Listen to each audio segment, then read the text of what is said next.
Alright, it's Charlie Craven, and I am about to tie for you a Partridge Caddis. This is a Mike Lawson pattern that is a spent caddis pattern, so it's going to have kind of flattened wings. But that being said, I fish this a lot of times just as an adult caddis. It'll imitate that just as well. So what I'm starting with is a Tiemco 100 SPBL size 16, and I've got some gray 30 Denier 18-knot Nanosilk here.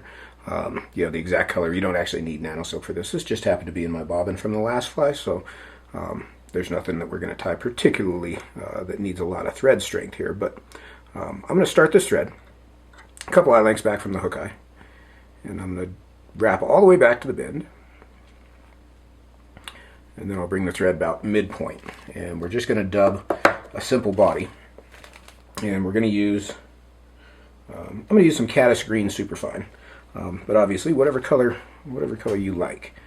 And I'm going to put this on the thread pretty thin. You know, I always say that, but I like to have a thin strand that's very tight, and I just feel like I can build shapes a lot more accurately with a thin stranded dubbing. So what I'll do here is I'm actually going to start this dubbing up here at the front, about 75% point. And I'm going to wrap back to the bend. And then I'll fatten them up toward the back end. So I go about halfway up. I'll cover that back half. And I'll taper down toward the front end. You see that dubbing got a little loose. I can just tighten it back up. About like so. So we've got a reverse taper. So a little fatter toward the back end. Now I'm going to, and that's more accurate to the shape of a caddis's body. So we're going to go with that.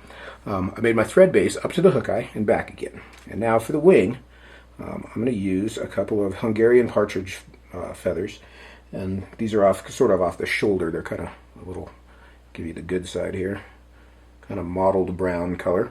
And you want to look for feathers with good tips. And what I want to do here is oppose them and even the tips up so that the feathers are curving away from each other and they're about the same length. And then I can kind of strip the fibers down from there. So I've got something that looks like this. A little set of matched wings, maybe like what you would think of for an Adams. I'm going to take these two feathers, I'm going to set them on the hook, I'm going to measure them about a shank length long, and I'm going to set them on the hook and I'm going to hold them in place. I'm going to come up with a pinch wrap and catch those in place. And I'll make a little band of thread here.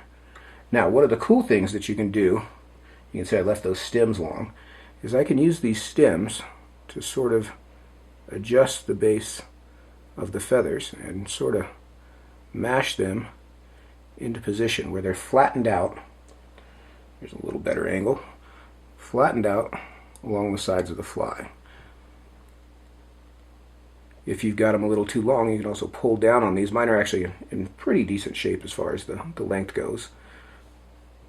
But that's, I'm not getting the greatest angle here. Let me give you a little better focus there.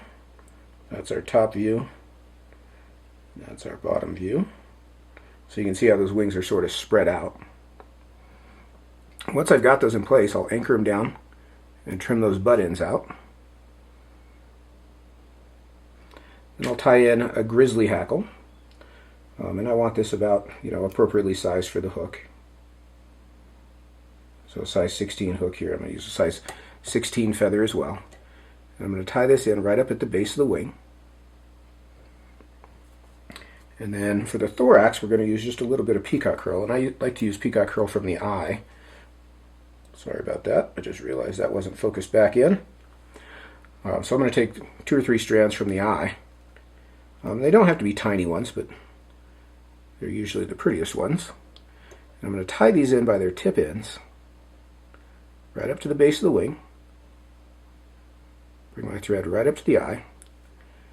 And then I'm going to palmer this, or wrap this Peacock Herl up to the eye and build the thorax. Just 2-3 turns. You can see that didn't take much. Tie that off with a couple turns and trim that out. Now I'm going to take my Grizzly hackle, and this I'm going to palmer forward through that Peacock Herl and tie it off up here behind the eye and trim that center stem out.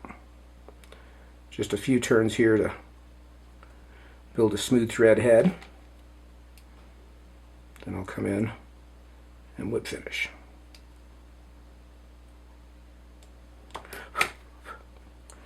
And that is our spent Partridge Caddis, Lawson spent Partridge Caddis. Cool little bug. You know, a nice alternative. Sometimes you'll be, you know, especially during the summer months. I just saw a couple weird hackle fibers over here that I don't like. I'm going to get rid of those. Don't want you thinking less of me.